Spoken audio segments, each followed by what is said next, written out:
হায় রে অপু বিশ্বাস দিদি, আপনি কিনা শেষমেশ এই নারীটাকেই হচ্ছে ডিবি অফিস থেকে ছাড়াইয়া আনছেন, যে হচ্ছে আপনাকে নিয়ে এবং আপনার স্বজাতিকে নিয়ে এইভাবে কথা বলে।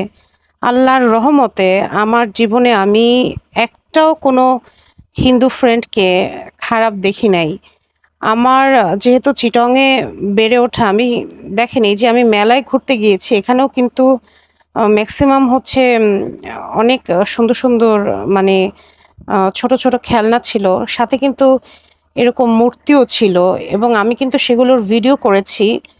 কারণ এখানে আমাদের চিটংয়ে হিন্দু, মুসলিম, বৌদ্ধ এরা হচ্ছে, তারপর বিভিন্ন উপজাতি এরা আমরা স মানে মানে সবাই পাশাপাশি খুব সুন্দরভাবে বসবাস করি এবং আমার সবচেয়ে বেস্ট ফ্রেন্ড যে হইছে, সেও কিন্তু একজন হিন্দু, মানে ইউনিভার্সিটিতে ওঠার পরে।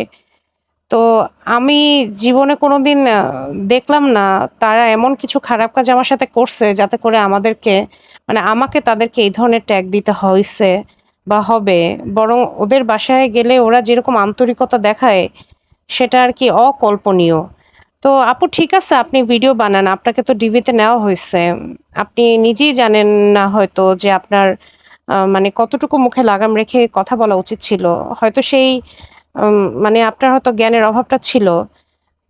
যত যাই হোক, এইভাবে তো আপু কথা বলতে পারেন না, তাই না? আপনাকে জাস্ট বিকজ আজকে ডিবিতে নিছে দেখে আপনার আজকে চোখ খুলছে, কিন্তু ডিবিতে না নিলেও একটা মানুষের তো একটা ফ্যামিলি শিক্ষা থাকে না, সামাজিক শিক্ষা থাকে না, হয়তো আপনার প্রাতিষ্ঠানিক শিক্ষা নাই। কিন্তু এভাবে আপু কিভাবে কথা বলেন? আর সব কথা কি সোশ্যাল মিডিয়াতে বলা যায়? মানে এইটুকু তো সেন্স থাকা দরকার না যে কোনটা আমি সোশ্যাল মিডিয়াতে বলবো না বলবো। ঠিক আছে, আপনি ভিডিও দিয়ে টাকা কামান, ব্লগিং করেন।